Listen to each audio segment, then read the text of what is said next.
주말이면 워낙 요즘 날씨가 좋으니까요. 나들이 여행 계획 세우시는 분들 많이 계시는데요. 짐 싸서 멀리 떠나려고 하면 굉장히 마음에 부담이 되잖아요. 그럴 때는 동네 책방으로 나들이 가시면 어떨까요?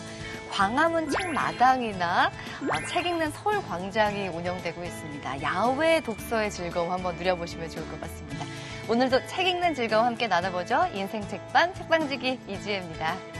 책책, 국어책, 책수화책, 책수책, 책비싸우 권진영입니다. 안녕하세요. 책 소개해드리는 작가, 책소작 이시안입니다. 네, 오늘 아는 척 책방 어떤 책인가요? 네, 오늘은요. 그 영국의 소설가 하면 이제 많은 분들이 떠오르는데 그 중에서도 좀 대표적인 인물이 조지 오웰이라는 분이 있어요. 크게 두 가지, 1984와 네. 동물농장인데 아무래도 1984보단 동물농장이 좀 더 우아하다 보니까 또 많은 어린이한테들까지 알려진 책이거든요. 바로 이 동물농장에 대한 이야기를 좀 할까 합니다.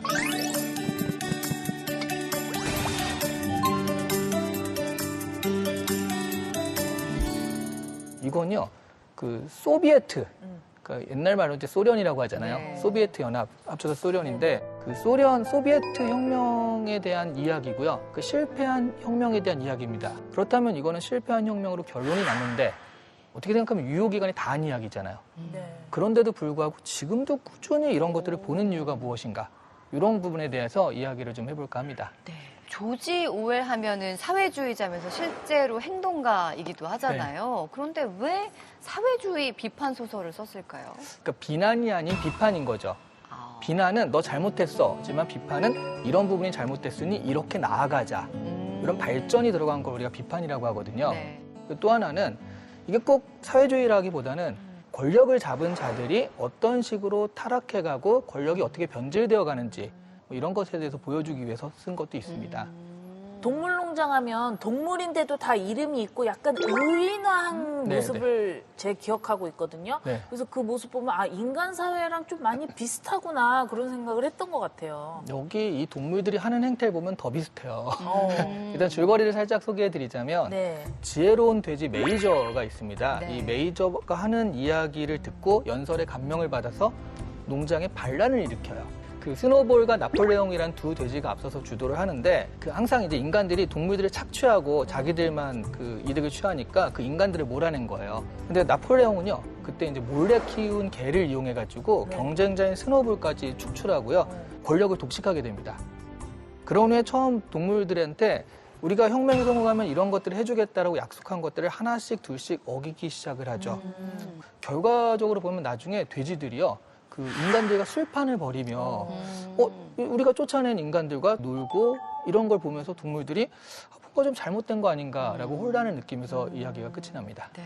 역시 권력을 갖는다면 그 권한을 남용하는 그런 모습들이 자꾸 보여져서 좀 씁쓸하긴 하더라고요. 네. 그러게요. 독재자가 된 돼지 나폴레옹도요. 그 어떤 독재자의 권력자의 특권으로 어떤 규칙을 바꾸잖아요. 네, 그때가 네. 처음 만들었던 동물 규칙 7계명. 네. 어떻게 바뀌죠? 그게 되게 재밌는데요. 네. 그래서 아는 척 포인트 첫 번째가 이 동물 규칙 그 7계명이 바뀌는. 돼지 목소리 한번 내고 싶었어요. 네. 약간 독재자 돼지는 다른 음성을 낼 것 어떻게 같은데요. 한번 보여주세요. 제가요. 뭐 이렇게 해야 되나? 독재자 돼지.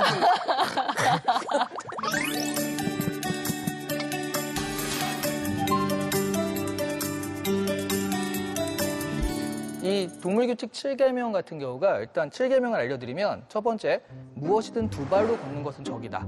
두 번째, 무엇이든 네 발로 걷거나 날개를 가진 것은 친구다. 세 번째, 어떤 동물도 옷을 입어서는 안 된다. 네 번째, 어떤 동물도 침대에서 자선 안 된다. 다섯 번째가 어떤 동물도 술을 마시면 안 된다. 그리고 여섯 번째가 어떤 동물도 다른 동물을 죽여서는 안 된다. 네네. 일곱 번째가 모든 동물은 평등하다거든요. 네. 근데 어느 날 이렇게 딱 보니까 뭔가 한 글자가 덧붙어 있는 거예요. 깨알글씨. 네, 살짝 덧붙여서 가령 어떤 동물도 침대에선 자선 안 된다잖아요. 네네. 근데 어떤 동물도 시트를 깔고 침대에서 자선 안 된다. 뭐가 슬쩍슬쩍 추가가 되네요. 어떤 동물도 술을 마셔서는 안 된다가 어떤 동물도 지나치게 술을 마셔서는 안 된다. 아. 어떤 동물도 다른 동물을 죽여서는 안 된다가 이유 없이 다른 동물을 죽여서는 안 된다. 그 마지막에 모든 동물은 평등하다. 이건 바뀌면 안 되잖아요. 그렇죠.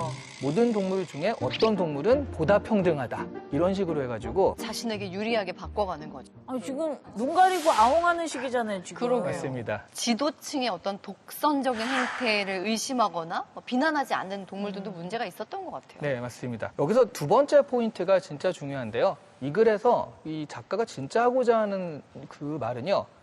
복서인 것 같아요.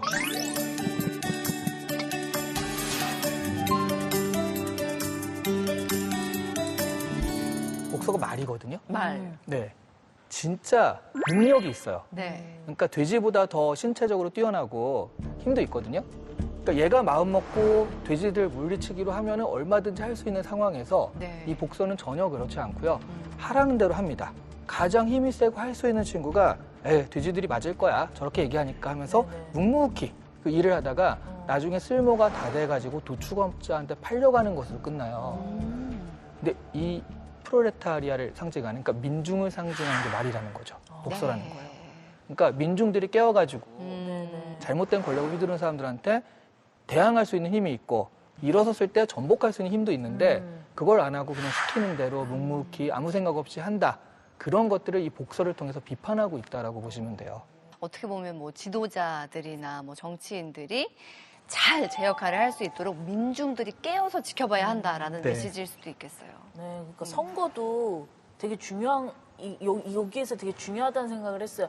아니, 그놈이야. 맞아요. 안 뽑을래. 막 이럴 것이 아니라 네. 우리가 끝까지 관심을 가져야 예, 그래야 변화될 수 있다라는 생각이 들더라고요. 맞아요. 아, 우리 진영 씨가 네. 국외 방송을 오래 하시더니 조금 있으면 이제 그 출마도 하실 듯한 깨어있는 돼지가 되려고요, 이제. 네. 아 진짜요. 이렇게 선거날은 놀러 가는 날이다. 여행 가자 네. 이런 분들도 계시거든요. 근데 맞아요. 우리의 관심이 우리의 세상을 바꿀 수 있다는 거를 꼭 기억해야겠습니다. 동물들의 세계를 통해서 우리가 배울 수가 있네요. 이 동물 농장 속의 동물들이 상징하는 인물들이 또 있다면서요. 네, 이게 굉장히 재밌습니다.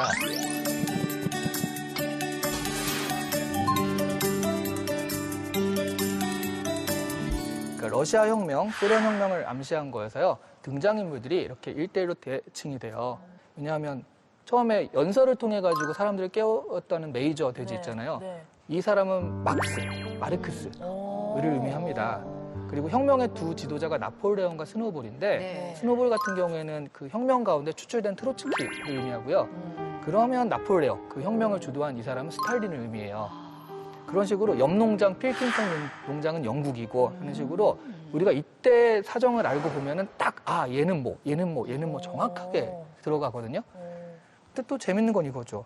지금은 사실은 좀 지난 상황인데도 이런 부분들이 그 봤을 때 그 역사를 알고 보면요. 훨씬 더 재밌다라는 거예요. 그러네요. 그러니까 오늘도 재밌게 얘기해 주셔서 뭔가 네. 귀에 쏙쏙 들어오는 것 같아요. 네. 네. 이 고전인데 이 고전이 또 지금 과거의 상황과 빗대서 생각하니까 뭔가가 이게 일맥상통하는 게 있는 것 같습니다. 고전이 왜 고전인 줄 아세요? 고전이 고전 얘기. 그때 전에 네. 전 얘기. 동참하시는데요. 말하실 것 같더니. 네. 그러니까 이게 그때 당시에 트렌드가 있을 때 그때만 하면은 소용이 없잖아요. 네. 그러니까 고전이라는 건 세계를 시대를 관통하는 그 어떤 본질적인 게 있어요.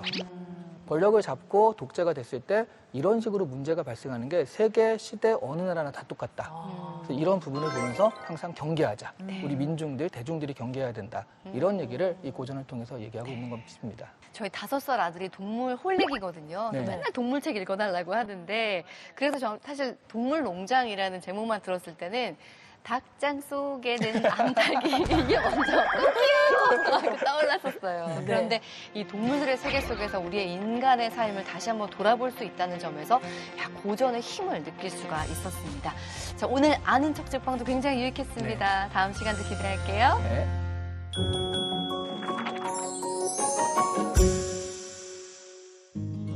책과 인생 이야기 함께 나누는 인생 책방 오늘 모실 주인공은요. 국회의원 보좌관으로 정치에 입문하셨다가 청와대 행정감을 거쳐서 국회의원에 오르신 분입니다. 더불어민주당 신영대 의원님 나오셨습니다. 어서 오세요. 네, 안녕하세요. 반갑습니다.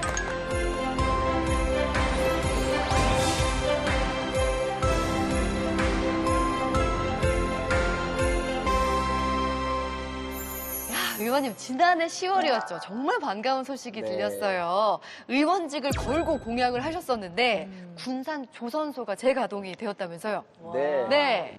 지역의 1과제가 현대중공업 군산조선소 재가동이었어요. 그래서 군산시민이 가장 원하는 과제를 당연히 내가 의원직을 걸거나 해야 네. 내가 절박해야 더 열심히 하지 않겠냐. 네. 그래서 배수를 쳐봤죠. 근데 네. 결과가 잘 돼서 천만 다행입니다. 그래서 이제는 재선 준비할 수 있게 됐습니다. 근데 주변에서는 정말 솔직히 쉽지 않을 거다. 회의적인 시각도 굉장히 많았잖아요. 네. 혹시라도 저 마음 한켠에는 안 되면 어떡하지? 이런 걱정은 없으셨어요? 당선된 이후에는 5만 가지 생각이 다 들더라고요. 네. 이걸 어떻게 해결하지? 네. 그래서 텐트를 치고 밤에는 거기서 농성을 하고 네. 또 아침에는 서울로 출퇴근하면 어떨까 이런 생각도 했고요. 네. 고민 끝에 내린 결론은 기업이라는 게 기본 철학이 네. 이익이잖아요. 그렇죠. 결국은 좀 현대중공업 측을 만나서 네. 제가 설득을 해주겠다 마음 먹고 현대중공업 고위 임원을 제가 만났죠. 그래서 전라북도와 군산시가 어떤 걸 도와드리면 재가동하실 거냐. 우리가 도와줄 걸 얘기해 주셔라. 네. 이렇게 해서 말씀드렸고요. 네. 그런 과정이 지금 쌓이면서 신뢰도 쌓였고 네. 그 결과로 재가동을 결정하게 돼서 너무나 다행스럽습니다. 아유, 축하드립니다. 네, 감사합니다. 절박함이 만들어낸 결과라고 할 수 있는데 뭔가 하면은 분명히 하는 분이구나라는 생각도 들었습니다. 자, 지금부터 우리 의원님의 책과 인생 이야기 나눠보겠습니다. 의원님께서 인생책으로 선정해 주신 책은 바로 이겁니다. 한국 문학 대표 작품 중에 하나죠. 교과서에서 아마 많이 보셨을 텐데 최만식 작가의 탕류 소설입니다. 금강에 대한 묘사로 시작되는 소설 탕류. 상류의 깨끗함이 훼손된 탁한 도시 군산에서 슬픈 여인의 이야기가 펼쳐질 것을 암시하는데요. 몰락한 정주사의 딸 초봉은 부자인 척하는 태수와 결혼하지만 남편은 비참한 죽음을 맞이하고 꼽추 형보에게 능욕을 당합니다. 어쩔 수 없이 아버지의 친구 제호에게 몸을 의탁하지만 형보가 찾아오고 끝내 살인이라는 비극적 상황을 맞이하는데요. 소설은 한 여인의 삶을 통해 일제강점기 우리 민족의 비참한 현실을 반영하고 있습니다. 책을 읽는 내내 정말 여주인공이 처한 그 답답한 현실이 너무 가슴이 아팠어요. 진영 씨는 어떻게 읽으셨어요? 초봉이가 가족을 위해서 희생하는 그 마음은 알 것 같은데 아니 마음에도 없는 남자랑 어떻게 결혼까지 그렇죠. 하는지 그 모습이 너무 답답했고 네. 아버지가 가산을 탕진한 것도 모자라서 쌀 시장에서 도박하고 이런 거 정말 아버지지만 인중 까고 싶을 정도로 답답했었습니다. 그러니까요. 네. 의원님께서는 이 탕류를 언제 접하셨나요? 학창 시절에 만나신 건가요? 네, 고등학교 시절에 네. 아무래도 군산을 배경으로 한 소설이니까 그렇죠. 네. 아무래도 관심이 좀 갔죠. 제가 군산 출신 국회의원인데 군산 이야기를 많이 하려면 네. 군산을 배경으로 한 이런 책을 찾아봤더니 가장 적합한 소설이 이제 우리 탕류, 최만식 선생님의 탕류라서 네. 제가 선택하게 됐습니다. 아유, 군산 이야기 많이 들을 수 있을 것 같아서 기대가 되는데요. 우리 신영대 의원님과 함께하는 책과 인생 이야기 키워드로 한번 살펴보겠습니다. 첫 번째 키워드는요.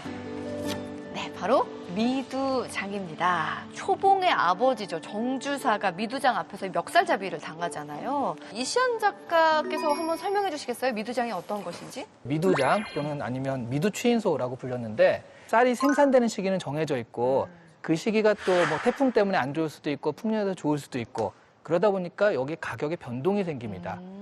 내가 저 쌀을 얼마에 사겠다라고 미리 정해놨는데 네. 나중에 이 쌀이 가격이 폭락하면 이제 손해를 보는 거고요. 가격이 오르면은 이제 이익을 보는 거거든요.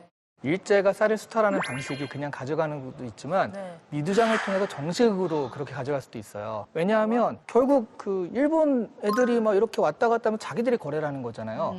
그러니까 오늘날로 치면 내부자 정보를 아는 거예요. 맞아요. 예. 그러니까 일제는 그 일본 사람들은 미리 그걸 알고서 다 이득을 보고 결과적으로 이렇게 하다 보면은 결국 내부자들 이런 사람들만 그 이익을 보는데 그게 일본 사람들인 거고 조선인들은 무조건 손해를 볼 수밖에 없는 구조예요. 근데 이걸 모르고 불나방처럼 뛰어들어서 이제 많이 이런 식으로 이제 돈을 빼앗기게 되는 거죠. 정주사가 그 미두장 들락거리다가 완전히 집안이 망하게 네. 되잖아요, 의원님. 네. 네. 그 어쨌든 정주사라는 사람이 그 신식 학문도 교육을 받았고 네. 그리고 선비 집안 출신인데 어떻게 그렇게 가족을 돌보지 않고 그렇게 도박에 빠져서 가족의 몰락을 가져오게 됐는지 실제 정주사뿐만이 아니라 당시에 많은 한국의 농민들이 땅을 빼앗기고 쌀을 수탈당하는 방식으로 활용됐던 게 무두장이었던 것 같아요. 그래서 네. 판을 깔아놓고 스스로 몰락하게 만든 거네요. 소설에 나오지만 인천의 상인천역인가요? 그 앞에 연못이 있는데 네. 미두장에서 돈을 잃은 이런 분들의 눈물로 만들어진 연못이라고 표현할 정도로 네. 정말 많은 사람들이 일제 수탈의 도구로 활용됐던 것 같습니다. 미두장이. 잠깐 말씀 나눴지만 사실 우리나라 근현대사가 순탄치가 않았습니다. 소설 속에 그 무능한 아버지 대명사 정주사 같은 사람도 있었지만 대부분의 사실 할아버지 할머니 세대들 아버지 세대들은 정말로 그 자식들을 위해서 자신의 삶을 내가면서 정말 뭐 고생을 많이 하시잖아요.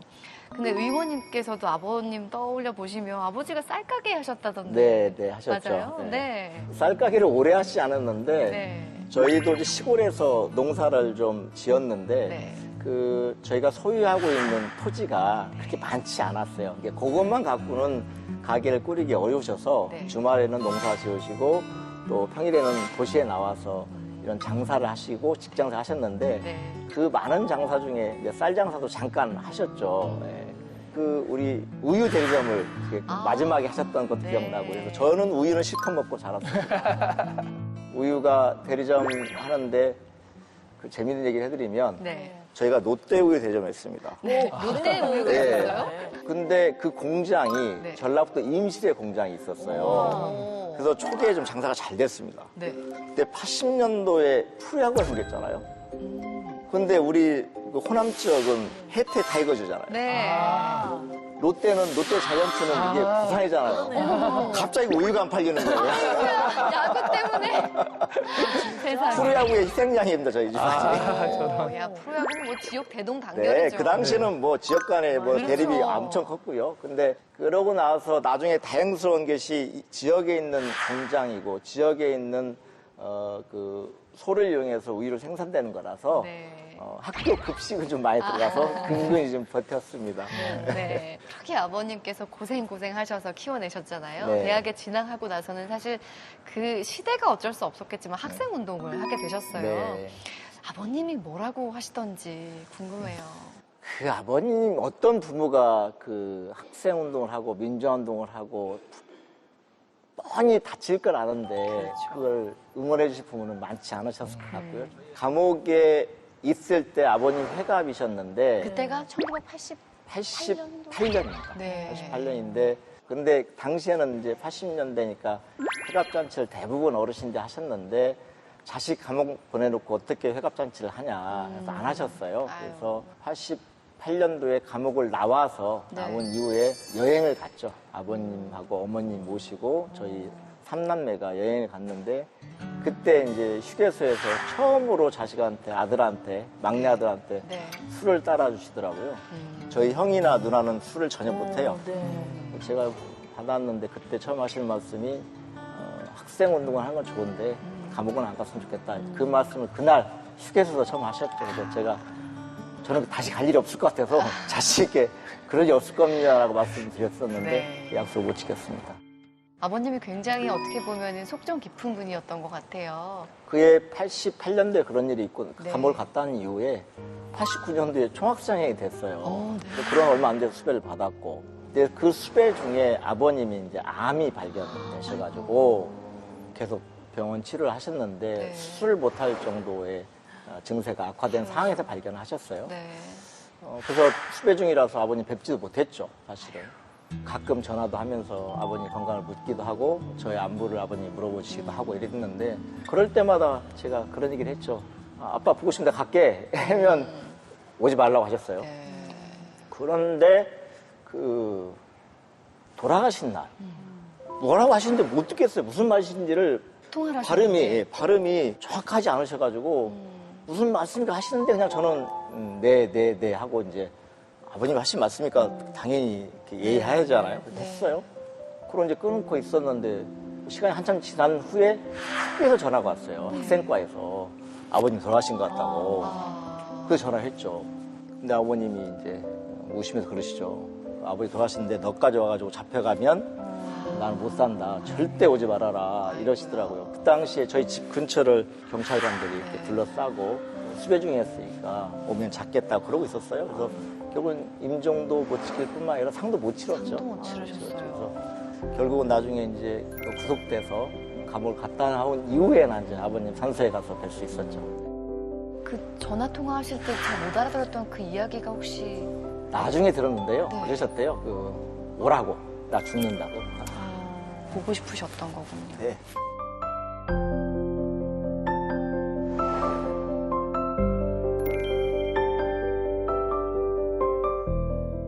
우리 신영대 의원님의 책과 인생 이야기, 우리 소설 탕류를 통해서 하고 있는데요. 두 번째 키워드 알아보겠습니다. 네, 군산. 역시 빼놓을 수 없는 의원님의 고향이죠. 정치적인 터전이기도 한데 사실 소설의 배경이기도 하지만 근대 역사의 흔적이 많이 남아있는 도시여서 네. 실제로 관광객들도 많이 찾고 있는 도시이기도 하거든요. 근데 소설 속에 탕류길이 또 실제로 조성이 되어 있다면서요? 네. 네. 뭐 탕류길을 얘기하기 전에 과거에 저도 군산에서 시민사회단체 일을 할 때 그런 네. 경험이 있어요. 군산은 어쨌든 일본 제국주의 잔재가 많이 남아있는 도시잖아요. 네. 그래서 이제 이 시민사회단체 활동하면서 이 구성원들 간에 논쟁이 있었어요. 네. 이거 다 없애자. 일제 잔재를 우리가 계속 보고 있을 수 없다. 네. 이런 의견도 있었고요. 치욕의 역사도 우리 역사니 이걸 보존해서 후세들에게 알려야 된다. 이런 의견이 있었는데 그 이후에 좀 결국은 보존해서 우리 역사를 잘 후세들에게 알리자. 이런 취지로 근대 역사에 관련된 유물에 관련된 복원 사업들을 해가지고요.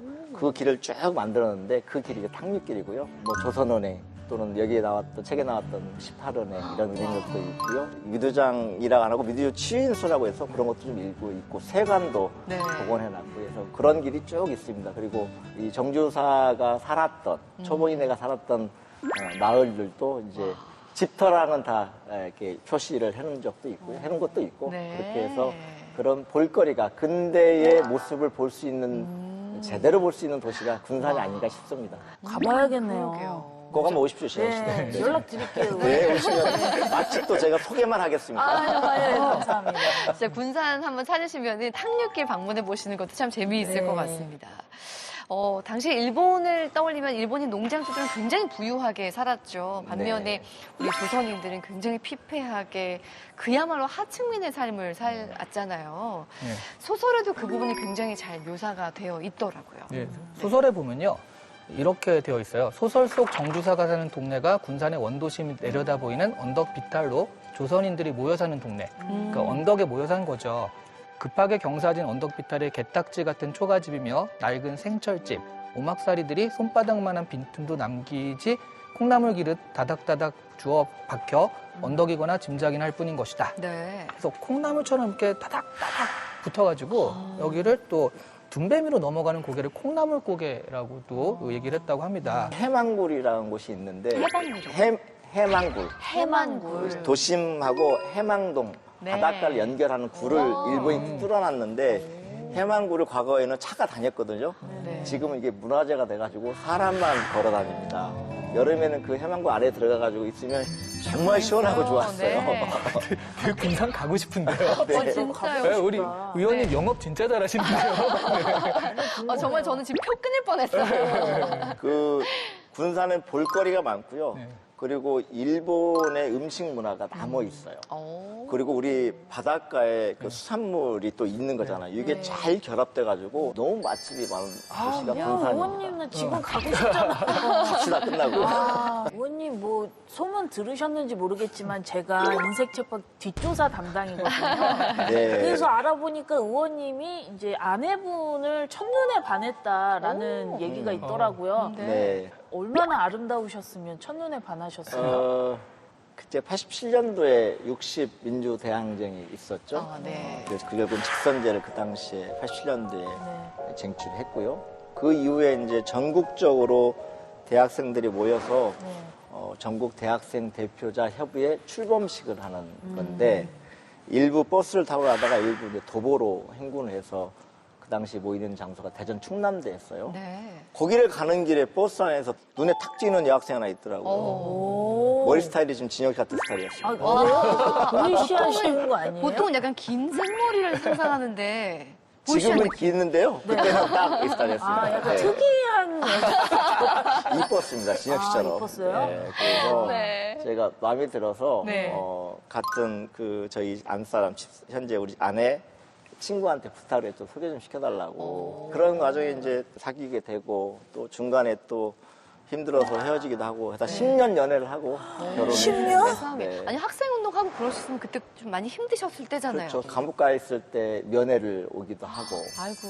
근데 그 지난 선거 때 저희 집사람이 이제 편지를 하나 썼는데 네. 그 내용을 보니까 정말 미안하대요. 23살 때 이제 학교에 발령을 받아서 영어 교사를 하고 있었을 때인데 일주일에 한 번씩 이제 저한테 면회를 오는데 그 길이 그 봄에 개나리꽃이 흐드러지게 핀 전주 평화동 길을 걸어갈 때 10분 면회를 하고 돌아 나오는 길은 내 마음은 흑빛이었습니다. 이런 표현을 썼더라고. 그래서 진짜 미안하대요. 그런 편지 다 보관하고 계세요? 저는 제가 받은 건 다 보관하고 있어요. 네. 근데 제가 보낸 편지 있지 않겠어요? 네. 근데 잠깐 헤어졌을 때 저희 장모님이 다 버렸다. 그래서 저는 억울합니다. 내 건 없어지고 저희 집사람 아내 것은 제가 지금도 가지고 있으니까요. 이렇게 학생 운동과 지역 활동 하시다가 국회의원 보좌관으로 본격적인 정치 인생을 시작하시게 됩니다. 네. 네. 어떤 계기로 하시게 된 거예요? 지금 같은 동료 의원인데요. 네. 한정도 의원은 이 국회의원 출마를 하겠다고 갑자기 찾아왔어요. 네. 그래도 친한 친구가 국회의원 출마한다는데 어떻게 제가 모른 체 할 수 없어서 제가 도왔어요. 네. 그때 국회 앞에 원룸에서 살았는데 오피스텔에서 방 하나짜리 둘이 같이 살았고요. 그렇게 하면서 국회의원 보좌관을 했는데 지금 생각해보면 잘 결정했던 것 같아요.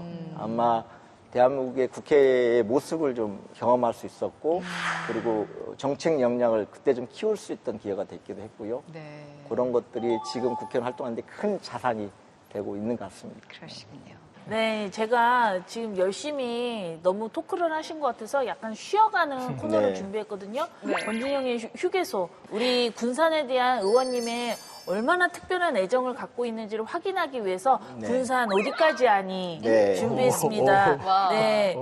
조금 난이도 있는 문제일 수도 있는데 의원님 충분히 맞춰주실 것 같아요. 첫 번째 문제 드리겠습니다. 지난해 기준 군산의 이것이 전국 45%를 차지했다. 이것은 무엇일까요? 신안을 주산지로 알고 있었다. 홍어. 군용이랑 군용은 다 뚫린다는 얘기가 있는 네. 홍어. 지금 네. 그 말씀을 추가로 드리면 네네. 그 홍어가 군산에서 엄청 많이 나오잖아요. 네. 45% 된다고 하잖아요. 네네. 그런데 이게 홍어 가격이 너무 쌉니다. 그래요? 군산에서는. 야, 홍어 먹으려면 군산 가야 네, 되네요. 드실 수 있으세요? 아니요. 나 먹어봤는데 난 맛있더라고. 어머니 모시고 아니 저희 엄마 근데 좋아하는. 드실 수 있을 것 같아요. 뭐냐면 저희 군산은 과거부터 홍어를 먹어왔는데요. 네. 우리 전남처럼 홍어를 삭힌 홍어를 먹기도 하지만 네. 저희는 그냥 그 회처럼 생 홍어를 먹어요. 와. 그거 초장 찍어 먹기도 하고 묵은지에 싸 먹기도 하는데 이런 탁하거나 이런 콧진한 거. 콧진한 느낌은 안 나옵니다. 진짜요? 상큼합니다. 와. 그래서 오히려 식감을 회를 먹을 때 식감을 즐기시는 분들은 홍어회를 너무 좋아하시죠. 드실 수 있습니다. 야. 군산은 그렇게 많이 먹습니다. 산지니까 정말 싱싱하고 가격도 네. 싸니까. 가격도 쌉니다. 야, 오늘 군산 갈 이유를 여러 개 찾는데요? 나 군산알이 하겠어, 지금. 제가 말씀드렸잖아요. 영업 정말 잘하신다고요. 그러니까. 네. 다음 질문 드려보겠습니다. 네. 지난해 CNN이 선정한 아시아에서 가장 저평가된 장소 18곳 중 한 곳이 군산의 이곳이라고 들었는데 이곳은 어디일까요? 오. 군산의 섬일 겁니다. 무슨 도예요, 끝이?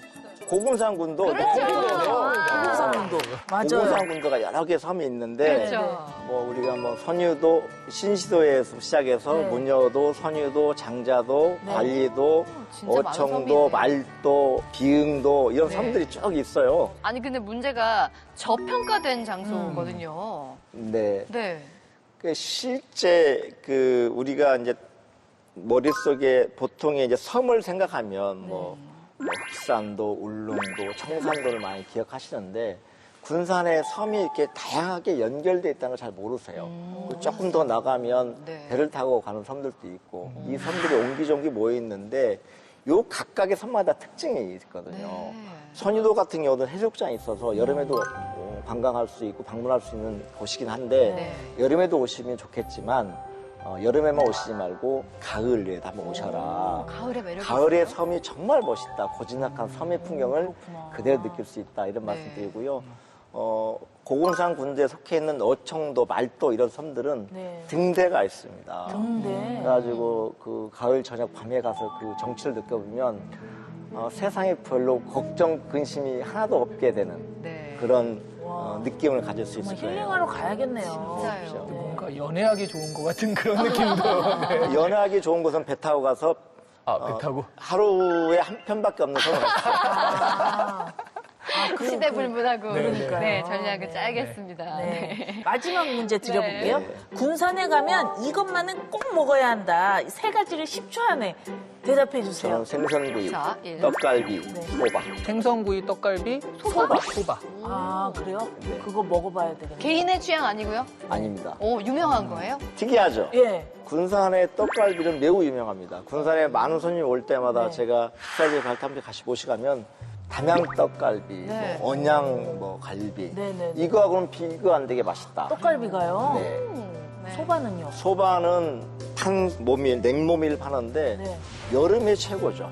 아우, 정말 줄 서야 먹습니다. 턱받이 하고 해야겠다. 아밀라제가 떨어질 것 진짜요. 같아요. 어우. 군산에서 생선구이를 먹으면 네. 군산의 명물인 박대, 조기, 갈치, 네. 고등어 이 네 개만 나옵니다.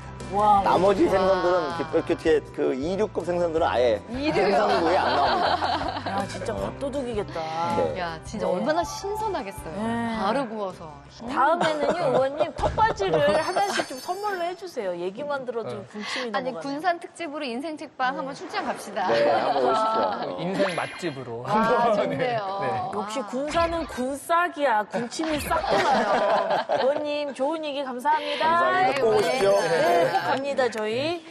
네, 신영대 의원님과 함께 책과 인생 이야기 나눠보고 있습니다. 마지막 키워드 함께 볼까요?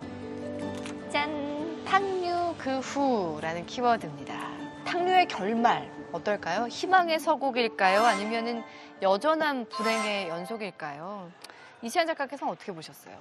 그러니까 이게 마지막에 초봉이가 자기를 괴롭히던 형보를 죽이고, 근데 죽이자마자 곧 동생과 옛날에 자기가 그 짝사랑을 했던 승재가 찾아와요. 그래서 자수를 하러 가라. 네. 그러니까 이 초봉이가 그러면 내가 자수를 할 때까지 살짝 기다려달라는 식으로, 그러니까 승재가 찾아왔으니까 네. 얘가 나를 아직 사랑하나 보다 생각해서 그렇게 얘기를 하면서 그 약속을 믿고 이제 감옥에 자수를 하러 가는 식으로 끝이 나요. 네. 근데 그 당시에 이미 승재는 그 동생인 개봉이랑 네. 사랑하는 그런 그 사이가 되었거든요. 네. 그러니까 이게 사실 초봉이가 그런 명일의 언약이라고 해서 한 게 사실은 이 사람의 착각인 거예요. 이 상황이 행복의 서곡일 리가 없죠.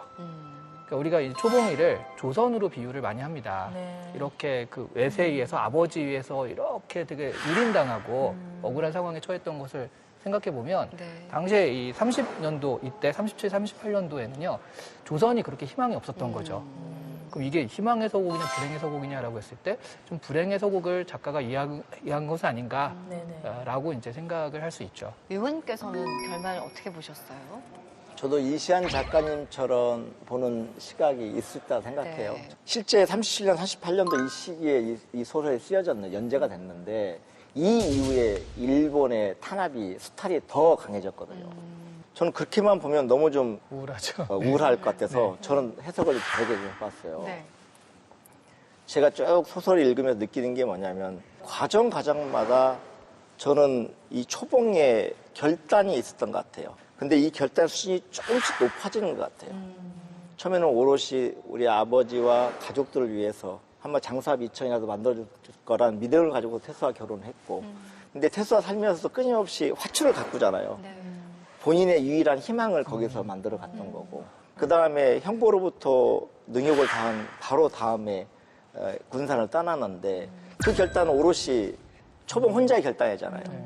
아이를 낳은 것도 본인이 결국은 고뇌 끝에 결단 아이를 낳고 그 아이를 지키기 위해서 결국은 형보를 죽이는 수준까지 내 가족을 위해서 내 걸 지키기 위해서 결국은 그런 결단의 수 높아지는 거라서 결국은 형보를 죽인 이후에 초봉이가 그 다음에 결단 수준은 좀 더 높아지지 않겠는가. 그래서 정말 미약한 처지에 놓여 있지만 향후의 미래는 더 큰 결단으로 좀 강단 있는 모습으로 변하지 않을까, 이런 모습을 저는 봤고요. 네. 그런 측면에서 그 당시에 조선의 미래도 정말 끝이 보이지 않는 암울한 상황이었지만 그 끝에는 결국은 45년의 해방을 맞이한 것처럼 그런 행복한 미래가 초봉에도 있기를 바라는 희망 섞인 관측을 봤습니다.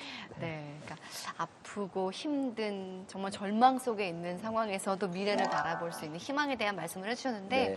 군산 지역을 놓고 보면 그렇잖아요. 아픈 수탈의 흔적이 아직도 남아있는 곳.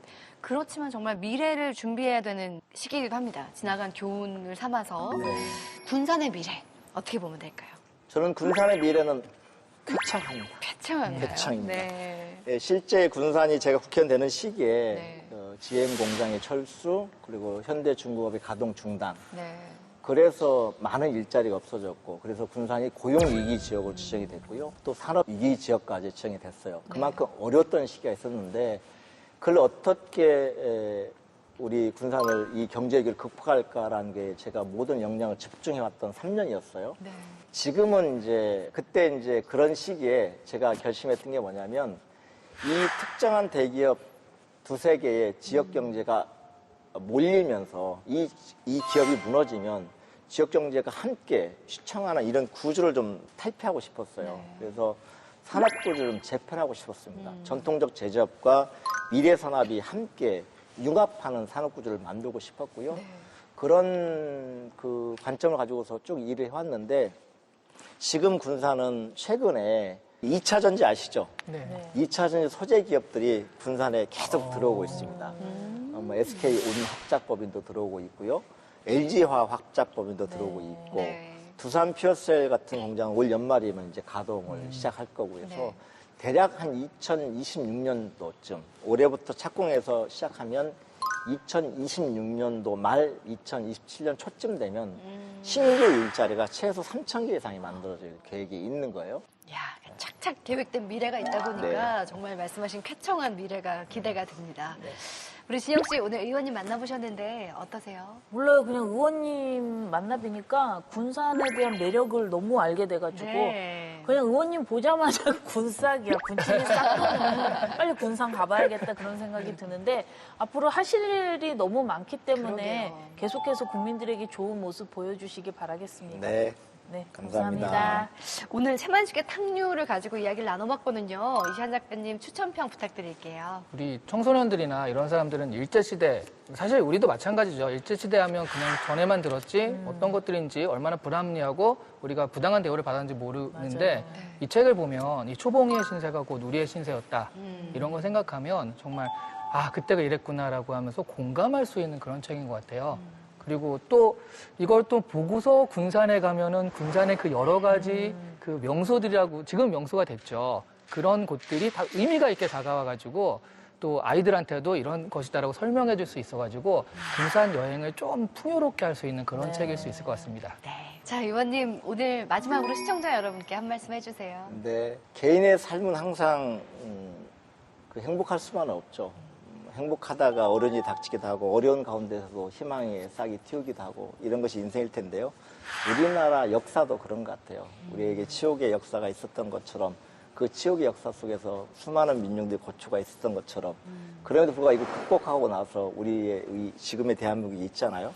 우리 군산도 그런 도시입니다. 네. 그런 어려운 일본의 수탈의 현장이었던 우리 군산의 역사가 있는 반면에 지금 또 경제적 부흥도 했다가 또 그 다음에 경제적으로 침체기에 오기도 했다가 다시 이제 희망을 만들어나가고 있거든요. 네. 이런 것처럼 아무리 어려운 상황에서 낙심하지 말고 미래를 설계하면서 준비하면 그 결과는 반드시 좋을 거다. 이렇게 말씀드리고요. 함께 지혜를 모아서 군산 발전을 위해서 노력하고 대한민국 발전을 위해서도 함께 했으면 좋겠다는 말씀 드립니다. 네. 감사합니다. 의원님 만나보니까 정말 군산을 엄청 사랑하는 분이구나라는 걸 느낄 수가 있었어요. 군산 여행 갈 때 보통은 여행 가이드북 들고 가잖아요. 저는 이 탕류를 들고 가기로 네, 마음을 먹었습니다. 이 책을 통해서 이야기 나누면서 우리 의원님의 인간적인 면모도 함께 볼 수 있어서 참 반가운 시간이었습니다.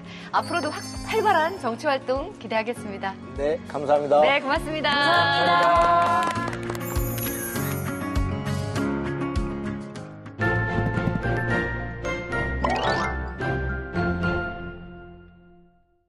요즘은 이곳에서 원하는 정보를 다 얻을 수 있다고 하는데요. 여행 맛집 탐방, 토크부터 경제, 생활 지식, 자기개발 등 자신이 가진 장점으로 능력을 펼치는 사람들이 모여있는 곳, 바로 유튜브입니다.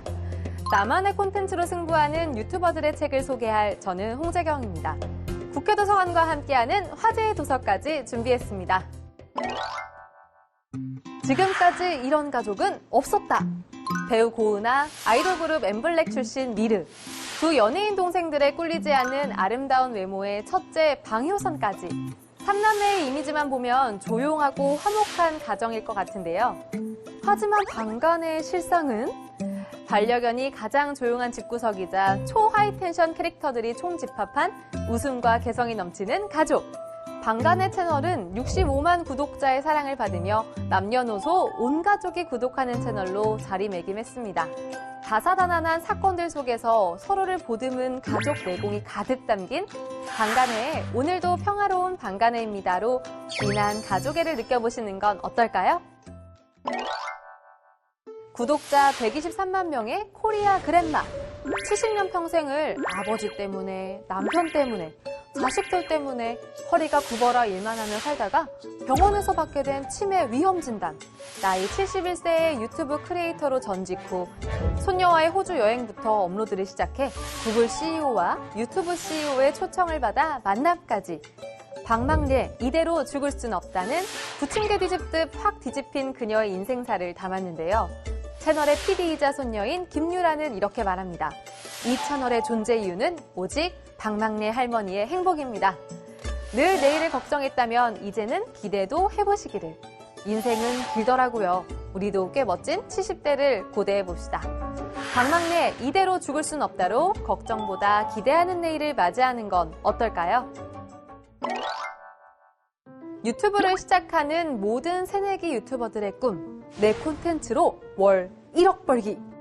여기 레드오션이라 평가받던 영화 채널에서 단 2년 만에 정상에 오른 이가 있습니다. 대한민국에서 영화에 조금이라도 관심이 있는 사람이라면 유튜브 지무비 채널을 모를 수 없죠. 290만 구독자의 선택을 받은 채널이자 대한민국 영화 유튜브 1위 크리에이터인 지무비가 자본금 단 24만 원으로 억대 월 수입을 이루기까지 과정과 노하우를 지무비의 유튜브 엑시트에서 풀어놓았는데요. 유튜브로 경제적 자유를 달성한 콘텐츠 성공의 비밀이 가득 담긴 지무비의 유튜브 엑시트로 유튜버의 꿈을 이뤄보시는 건 어떨까요? 국회도서관과 함께하는 화제의 책. 첫 번째 책은 일본 문학계가 주목하는 천재 작가 스즈키 루리카의 경이로운 데뷔작인 청소년 문학책입니다. 출간 즉시 10만 부를 돌파하며 쇼가쿠칸 문학상을 3년 연속 대상을 받은 일본 아마존 베스트셀러. 벌레든 동물이든 괜찮으니까 다시 태어나도 엄마의 딸이었으면 좋겠어. 세상의 모든 엄마와 딸을 위한 감동소설 스즈키 루리카의 다시 태어나도 엄마 딸입니다. 두 번째 책은 국제노동기구 ILO 고용정책국장 이상원이 스위스 제네바에서 한국으로 붙인 두 번째 편지이자 소설가 김훈, 시인 송경동이 추천한 책 거친 발톱끼리 손잡는 기적을 기다리며 적어내린 일과 일터와 일하는 삶을 향한 문장들. 이상원의 같이 가면 길이 된다입니다. 나만의 콘텐츠로 승부하는 유튜버들의 책을 테마로 오늘 뭐 읽지 함께 해봤는데요. 유튜버를 꿈꾸고 계시다면 오늘 뭐 읽지 오늘의 책을 추천드릴게요. 다양한 테마로 또 다른 세상을 선사하는 책 여행. 오늘도 즐거우셨나요? 다음 주에는 어떤 테마로 책 속 세계를 탐험하게 될지 많이 기대해 주시고요. 오늘 뭐 읽지는 다음 주 새로운 책으로 또 인사드릴게요.